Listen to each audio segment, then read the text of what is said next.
On May 16, 2011, the New York Times published an op-ed titled "The Long Overdue Palestinian State" by Mahmoud Abbas, president of the Palestinian National Authority. In that piece, Abbas called for the United Nations to formally recognize a Palestinian state based on the pre-1967 borders, regardless of negotiations with the State of Israel. The article appeared just a few days before Barack Obama's much-anticipated speech on the Arab Spring, in which the president also tried to jumpstart peace negotiations between Israel and the Palestinian Authority. To reach an agreement on a two-state solution, Obama declared, Israel must agree to return to the pre-1967 borders, modified only by mutually agreed land swaps. Now, neither Mr. Abbas nor Mr. Obama can explain how anyone could have recognized a United Nations designated Palestinian state that Palestinian leaders and the Arab states themselves have rejected. Of the troubles in Ireland, the poet William Butler Yeats once wrote, "Great hatred, little room, maimed us at the start." In Palestine at the start, there was plenty of room, more than enough room, for a prosperous Jewish state and a prosperous Arab state. After World War I ended, with the dismantling of the Ottoman Empire, the League of Nations established the Mandate for Palestine, including all of the land that is now Israel, the West Bank, and the Gaza Strip, plus the entire territory east of the Jordan River, now called the Kingdom of Jordan. The area under the Mandate was as large as Syria and about half as large as Iraq, yet the total population at the time was less than 1 million, of whom 10% were Jews. It was in that vast, underdeveloped, and underpopulated territory that the British had promised in the language of the 1917 Balfour Declaration to support the establishment in Palestine of a national home for the Jewish people.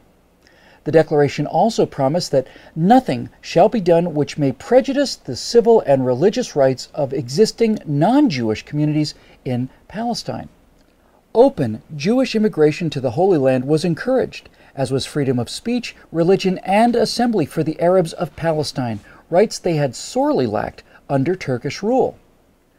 Mired for more than 2 centuries in backwardness and grinding poverty, Palestinians were never recognized by the Ottoman Empire as possessing any distinctive national identity.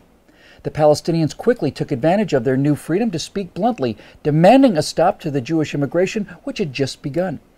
Said one Arab representative during the Paris Peace Conference, "We will push the Zionists into the sea, or they will send us back into the desert." Aref Pasha Dajani, a Palestinian leader from Jerusalem, warned that it is impossible to live with the Jews. In all the countries where they are at present, they are not wanted because they always arrive to suck the blood of everybody. If the League of Nations will not listen to the appeal of the Arabs, this country will become a river of blood. Well, as promised, blood did flow when the Palestinian demand to end Jewish immigration was not granted. Jerusalem was the first flashpoint for regular Arab attacks on Jewish communities in April 1920. Palestinians from nearby towns poured into the old city. The Muslim mayor of Jerusalem and other notables worked up the crowd to launch a jihad against the Jews. "If we don't use force against the Zionists and against the Jews, we will never be rid of them," urged newspaper editor Arif al-Arif. The crowd shouted back, "We will drink the blood of the Jews," shouting Islamic slogans like "Muhammad's religion was born with the sword." Thousands surged through the Jewish quarter and into West Jerusalem. The mobs vented their rage against any Jew they could find, burning and looting homes and stores, and even attacking British and Arab policemen. After several days of rioting, the final toll was 6 Jews dead, hundreds beaten, and widespread destruction of property. What became known as the Nebi Musa riot was the opening shot in a 90-year war to reverse the Balfour Declaration. And things soon got worse as the Allies, to assuage the fears of Arab monarchs, separated the land east of the Jordan River out of the total area accessible to Jewish immigrants and created the Emirate of Transjordan. Reconciling the aspirations of Arabs and Jews became far more tenuous after the Balfour Declaration had to be carried out in the truncated area of Palestine from the Jordan River to the Mediterranean Sea. There was now much less room and a great deal more hatred. The decades that followed were marred by perpetual violence against the Jews both in Palestine and in Europe.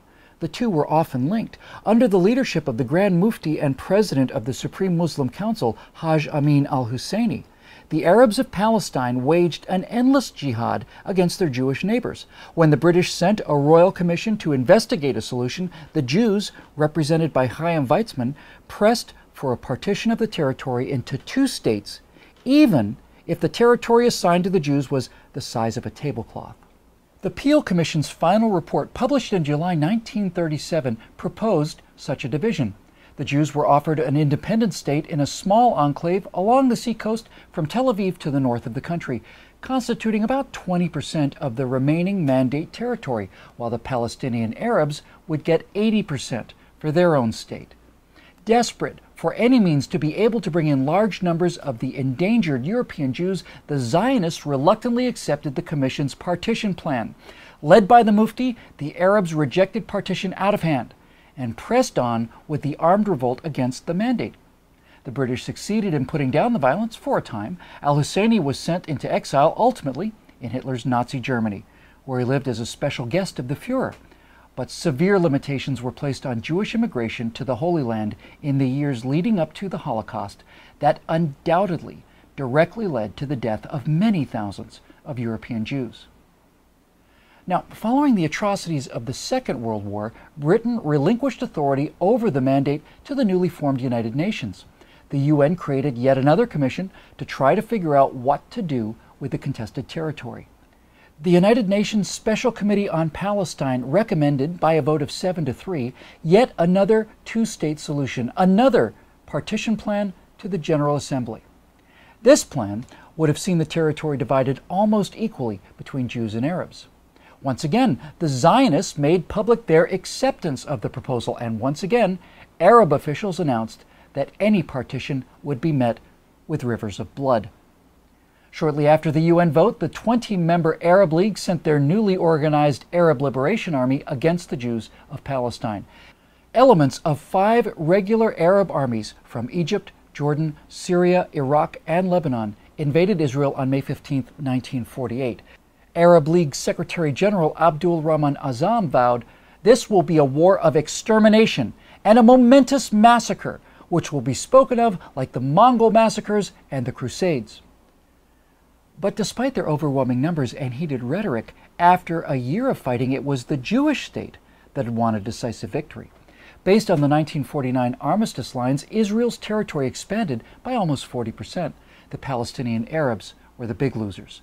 For the second time in 10 years, their leaders rejected a partition plan that would have given them independence and more land designated for their state than for the Jewish state. Instead, they ended up with nothing, and 650,000 Palestinians became refugees. Jordan's King Abdullah sent his Arab legion to occupy the Palestinian West Bank and annex the territory to his kingdom.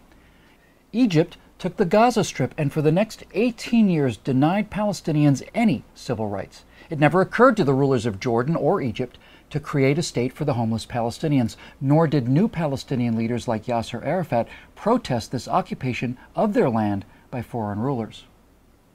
Now, 3 times in the past decade, Israeli prime ministers have offered Palestinian leaders an independent state, far more generous than anything Jordan and Egypt ever allowed when they controlled the West Bank and Gaza. At Camp David in 2000, Israeli Prime Minister Ehud Barak agreed to the border suggested by President Clinton that would have established a West Bank Gaza Palestinian state with some territorial adjustments and with the Palestinians getting East Jerusalem as their capital. For his part, Palestinian Liberation Organization Chairman Yasser Arafat walked out of negotiations, went back home, and launched the Second Intifada. Invoking Islamic Jew hatred as justification, the Palestinians conducted a 3-year brutal campaign of suicide bombings against Israeli pizza parlors, wedding halls, and discotheques.